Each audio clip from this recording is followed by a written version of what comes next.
აღლუმის დასრულების შემდეგ მიხეილ სააკაშვილმა შიდა ქართლის გუბერნატორთან ერთად ქალაქ გორში ციხისუბნის სარეაბილიტაციო სამუშაოები მოინახულა. პრეზიდენტი მიმდინარე სამუშაოებით კმაყოფილი დარჩა და აღნიშნა, რომ ისტორიული უბნის აღდგენა ხელს შეუწყობს მცირე ბიზნესის განვითარებას და მოსახლეობის დასაქმებას. ძველობანში რეაბილიტაცია საცხოვრებელ სახლებს უტარდება, რომლის პირველ სართულებზე სხვადასხვა დანიშნულების ობიექტები განთავსდება. მიხეილ სააკაშვილი ციხისუბნის მოსახლეობასაც შეხვდა და გიორგობა მიულოცა.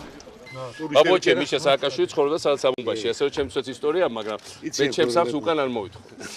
მაგრამ რეალურად მართლა ისაა რა, რომ აქ ისტორიული ცენტრია გორის, ამიტომ აქ კაფეები, რესტორნები, ყველაფერი და ეს არის გასაქმება ადამიანებს. ეს არის კი არა, რომ რაღაც ყოველ კონკრეტულ ადამიანს გაუჩნდეს სამუშაო.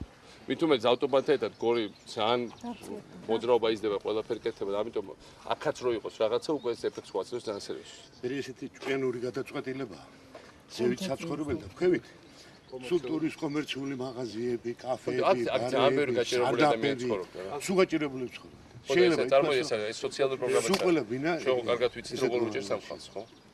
და ამ ეს ქუჩა იყო.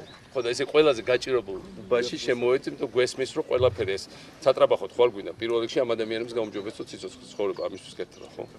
ვაჭრობა, ბიზნესები, კაფეები გაიხსნება,